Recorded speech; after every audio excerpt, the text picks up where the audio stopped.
I'm Catherine Mazzone here on behalf of MojoStreaming, and I'm very proud to announce our guest for today, Bill Dowd of Skedaddle Humane Wildlife Control.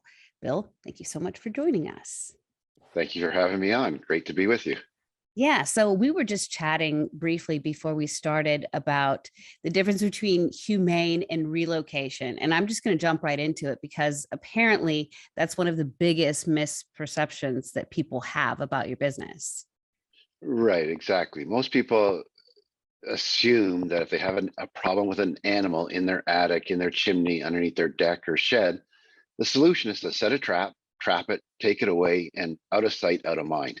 That is furthest from the truth. There's so many urban wildlife in our cities nowadays. They're not going anywhere. In fact, their numbers continue to rise.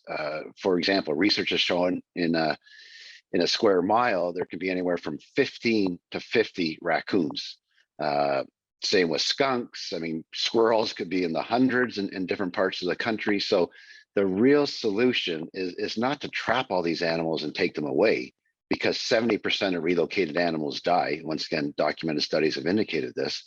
The real solution is to first off, humanely get them out, keep the family unit, the babies with the mother, and then animal proof the structure. That's the real long-term solution as a homeowner. Wow, that sounds really challenging. So how would you even go about keeping that family unit together? I guess we're going to have to get into the details. Sure. So how we keep the family unit together, this time of year, it's baby season. So we'll see baby raccoons and baby squirrels from the end of February all the way through to the end of June. So it's a wide birthing season. They all don't give birth at the same time. So what we'll do is we'll do a hands-on removal, which means we go up into that attic space, crawl around through that insulation, physically chase or force the mother animal out, pick up the babies in our hands, and then we take them back outside, and then we have this baby reunion box, which is basically a box that is heated, especially for baby raccoons, because mothers will run away and they'll need to stay warm at nighttime when the temperatures drop. The heat keeps the babies warm, and this allows the mother to pick those babies up and carry them away to one of her alternate den sites. Now, all urban wildlife to survive in the city environment have 7 to 10 den sites. So it's not like that raccoon is walking down the street and putting those babies on the roof and chewing a new hole.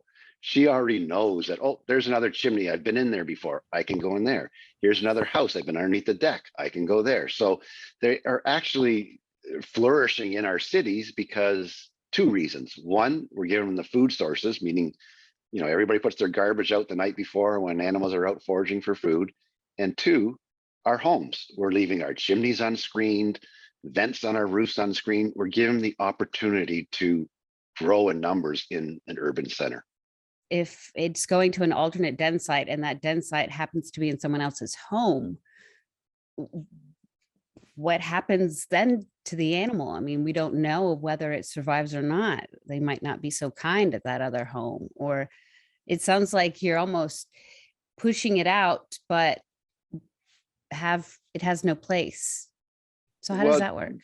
Yeah, the secondary den sites, raccoons and squirrels, they all frequent those areas. It's not like they just use one home all the time.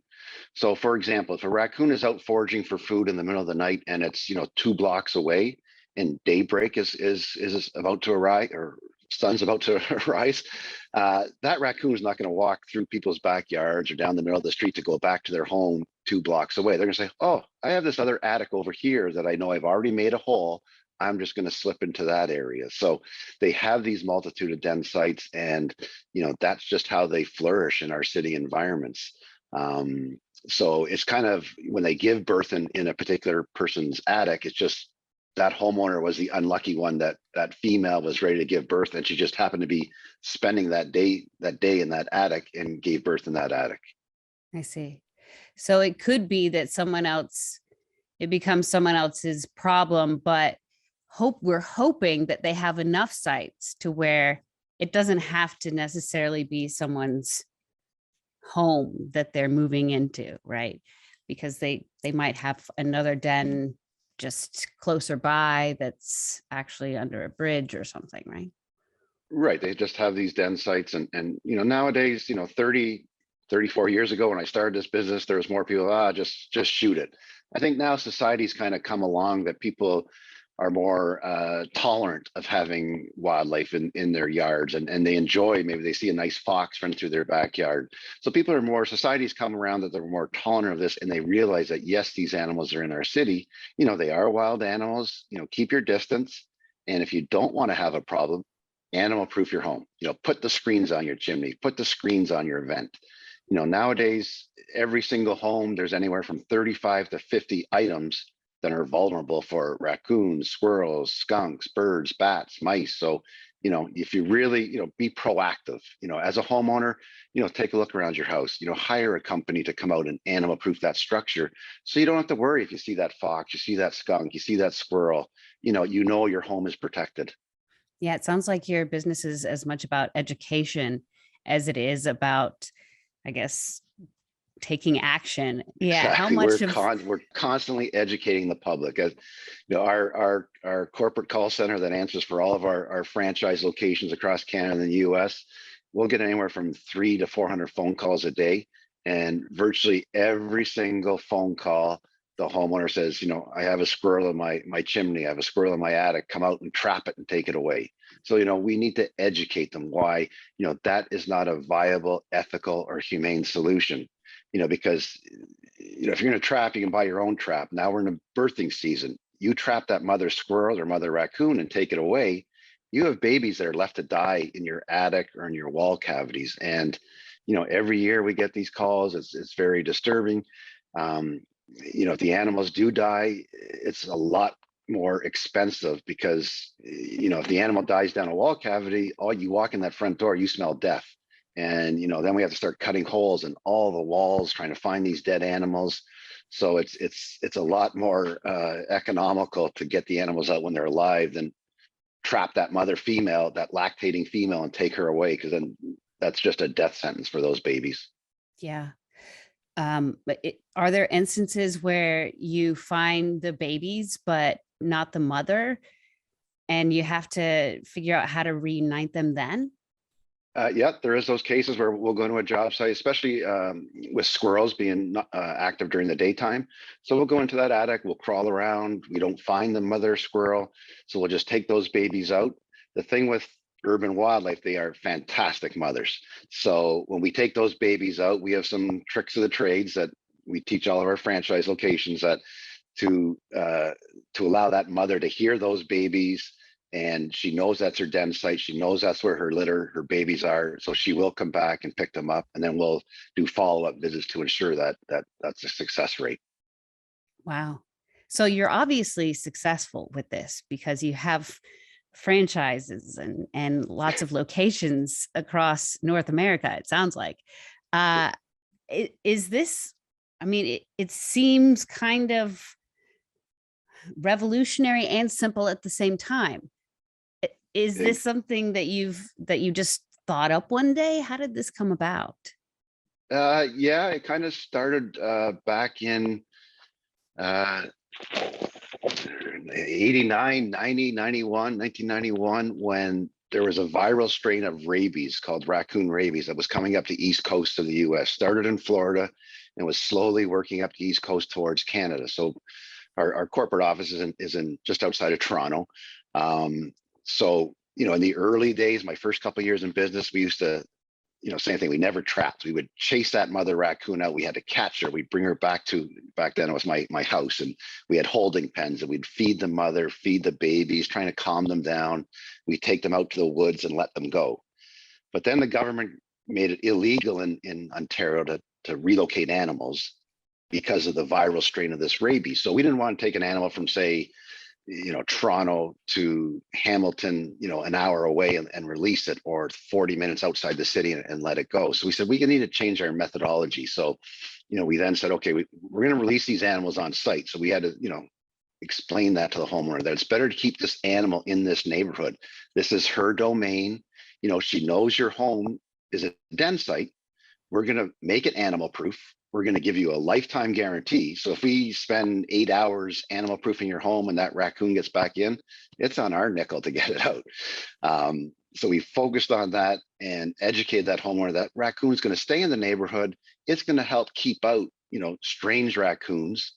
Every neighborhood allows, as I said, anywhere from 15 to 50 in the neighborhood.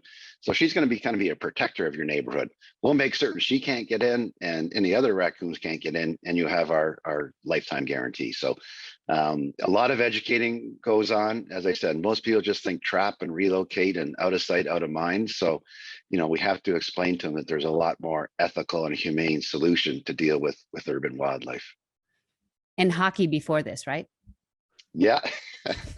I'm just trying to imagine like hockey, wildlife, hockey. You were already a wildlife fan, I'm guessing. Yeah, I grew up with, cats and dogs and gerbils and fish. And, so I always had a respect for animals. And yes, I did have a short-lived professional hockey career. And there was no real allocation, other than, I was young and I was physical and, climbing up and down roofs and running around rooftops. And, it was a fun and interesting job. And, I was my own boss. I could work when I wanted to work and not work. And then I developed all these systems and procedures and marketing and technology. And, I have some great people that have worked with me and have been with me for 20, 25 years. And we've kind of grown the business together. And, now we're bringing this opportunity. We'd like to see our methodologies, across America. Because, whenever we have a franchise lead for any city, Denver, Chicago, Pittsburgh, when I look, all of our competition is 30 years behind us. They're still setting traps and relocating. So typically whenever we go into a marketplace, we're coming in with a unique and a different methodology. And slowly but surely, all these people that are out there trapping and relocating animals, they see there's a more viable and a better way to do things, which is our hands-on removal techniques that we use. I'm just trying to imagine y'all running around a house. It's kind of amusing in my head because those buggers are fast sometimes, right? What if you go in, on the other hand, and you don't find any animals? I mean, does this take multiple visits to get them out? Yeah, sometimes it does take 2 or 3 visits. So we ask that homeowner to kind of work with us, to partner with us. Are you still hearing noises? Are you not hearing noises? Keep us informed. Because in an attic space, it's not like an animal's in your living room where we have the upper hand. We're walking around. We can put a net on a raccoon or squirrel because that does happen. They come down a chimney and open up the damper and run right through the living room. When they're in an attic environment, we're crawling on our hands and knees and on our bellies, and so there's a lot of hiding spaces in an attic space. So there is times where we don't see an animal. So we have developed what we call as our one-way door, which we can install over the entry point, which allows the animal to exit, but then he can't get back in. So we can use that at certain times of the year because we don't want to be separating a mother from babies, because when that happens, a mother raccoon or a mother squirrel or a mother skunk, they can be extremely destructive trying to get back into a home. Like, just amazing the damage they can do, because you get an upset mother, she'll do whatever she can to get back to her baby. So there's a lot of tips and techniques that we instill and train with our franchise owners. I see. I just want to get a little background. What's your background? What's your degree in? I saw you graduated from Brock. Yes, I went to Brock University, which is in St. Catharines, Ontario, just outside of Niagara Falls. I have a degree in physical education. So, okay. I didn't have a biology degree or a science degree, but I understood customer service. And, I knew that, we don't compete on price. We compete on customer service. I am going to give my company or franchise are going to give you the best customer service ever. We're going to show up on time. We're going to do what we want. We're going to do what we say we're going to do. We're not going to overpromise and underdeliver. So, I built a team. My skills are, growing the business and developing the methodologies and whatnot, but, surrounding yourself with good people, proper accountants and managers and supervisors and marketing people, building a team, because as a business owner, you can't do everything. Do what you do well and, hire the rest. So, yeah, I didn't, the This was I kind of didn't my see this. third career. At first I was going to be or I was a pro hockey player. I went back to school. I was going to be a phys ed teacher. Didn't get in teachers college. Just kind of fell in this wildlife world and really enjoyed it. And here we Yeah. are 34 years later and still growing every single year. How is this more effective? I mean, it's obviously more humane. Would you say that it's comparably effective as dispatching? And I hate to say that because it's a euphemism and it's killing animals. With relocating or dispatching animals, nature's a vacuum. In every urban center, every city block or a few blocks, there's a whole ecosystem right in that area, which will allow the population to survive based on food sources and den sites. So if you're relocating an animal or dispatching an animal, that's reducing the population.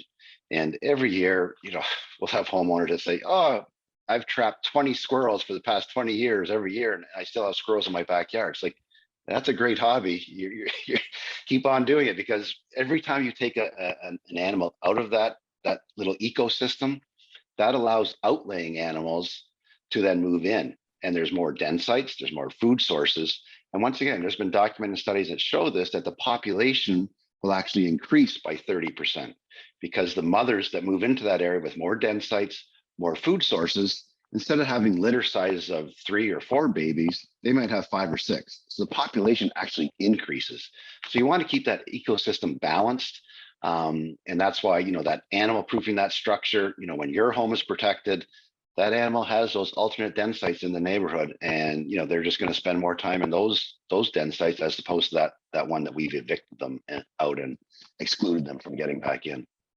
So this isn't just let's be nicer to the animals. This is based on science. We're really looking at this as a more beneficial and environmentally conscious way of handling wildlife in urban centers. I mean, because obviously the more people, the more we're displacing said wildlife and the more it's encroaching on us. So Right.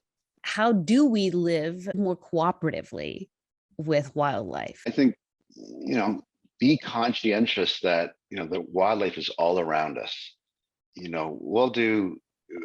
We love videos, and our YouTube channel has tons of videos on how we do our stuff, and photos we constantly take. But we'll set up trail cameras sometimes.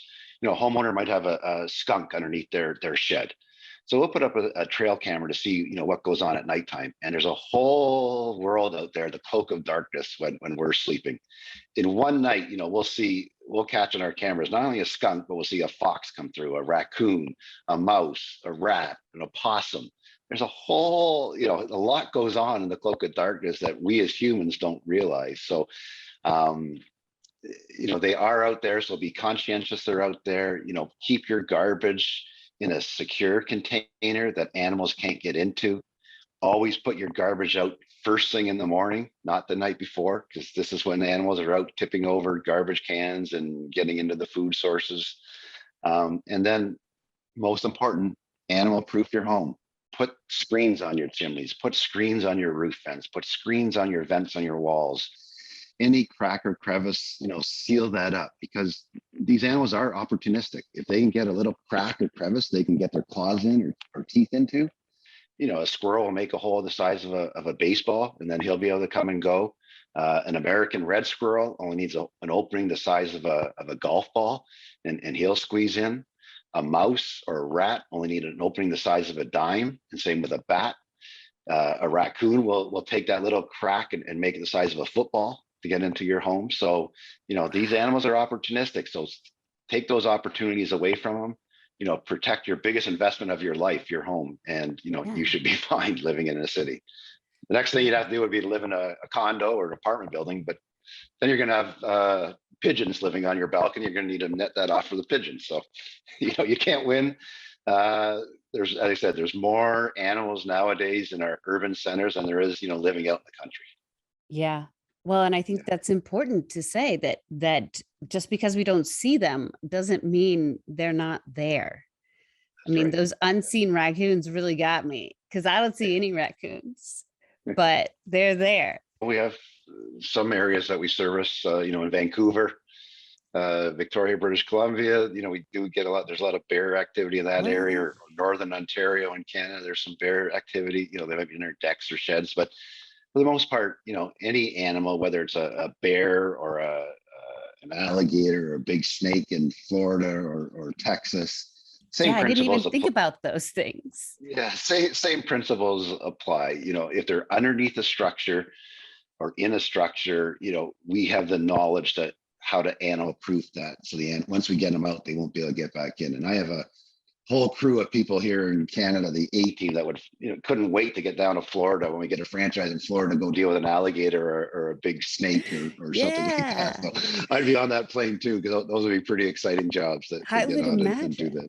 Yeah, Before you know it, you'll be doing tarantulas too, that's right. out in the Yeah, yeah. West. Um, but let me get this straight though.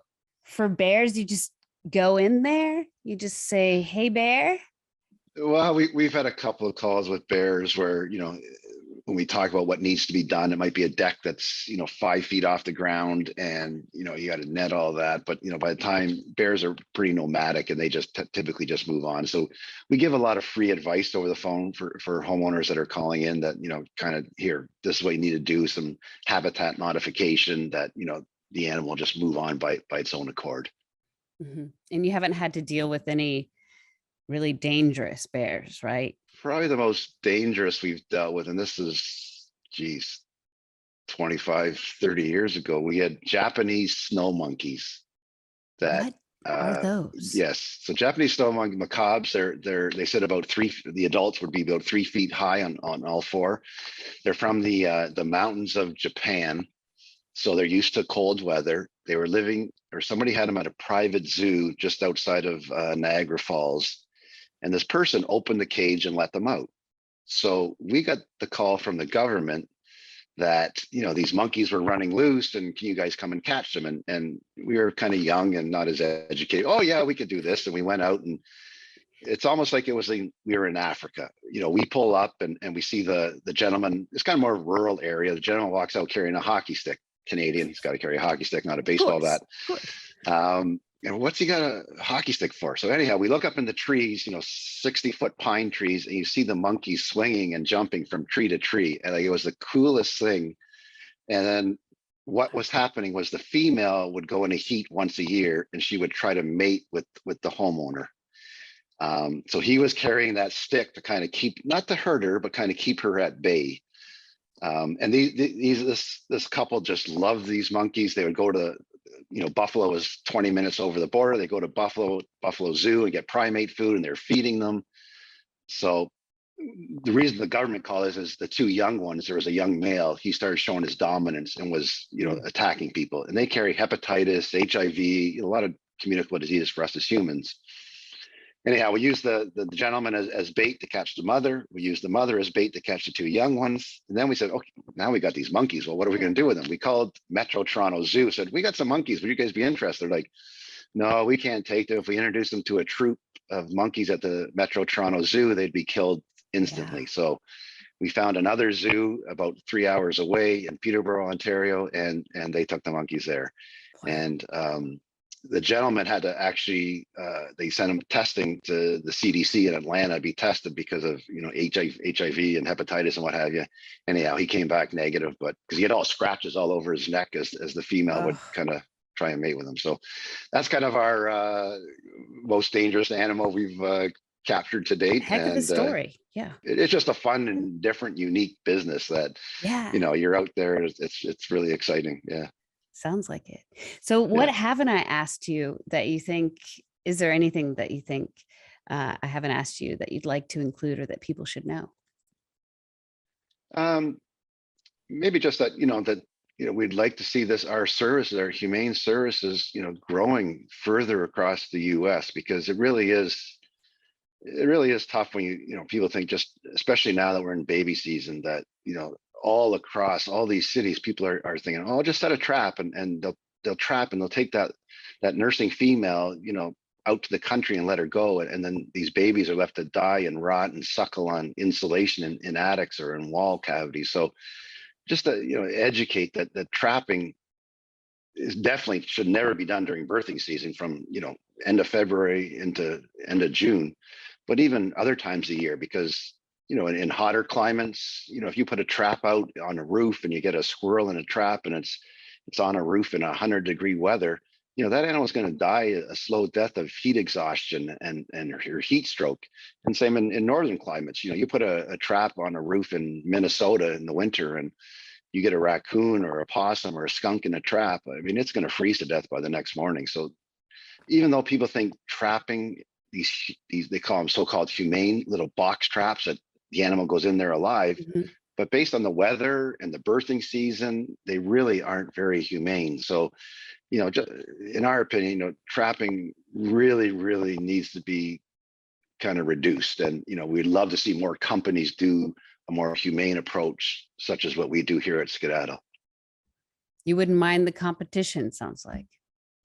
No, we don't mind competition. Being a former pro hockey player, I'm a pretty competitive guy. And if there's a market we're in, we're going to be the best. So Awesome. our line of work, because it's every day's different. You never know what you're going to get. Yeah. Like we'll go to over 150 homes a day today in all of our locations. So there's always a story, whether it's a raccoon running around someone's bedroom or,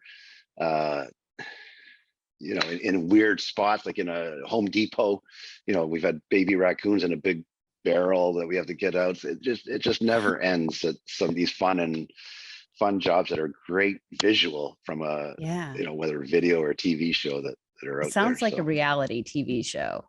That's what I was getting at. Yeah. I mean, I would invest. Birds though, birds must be tough, huh?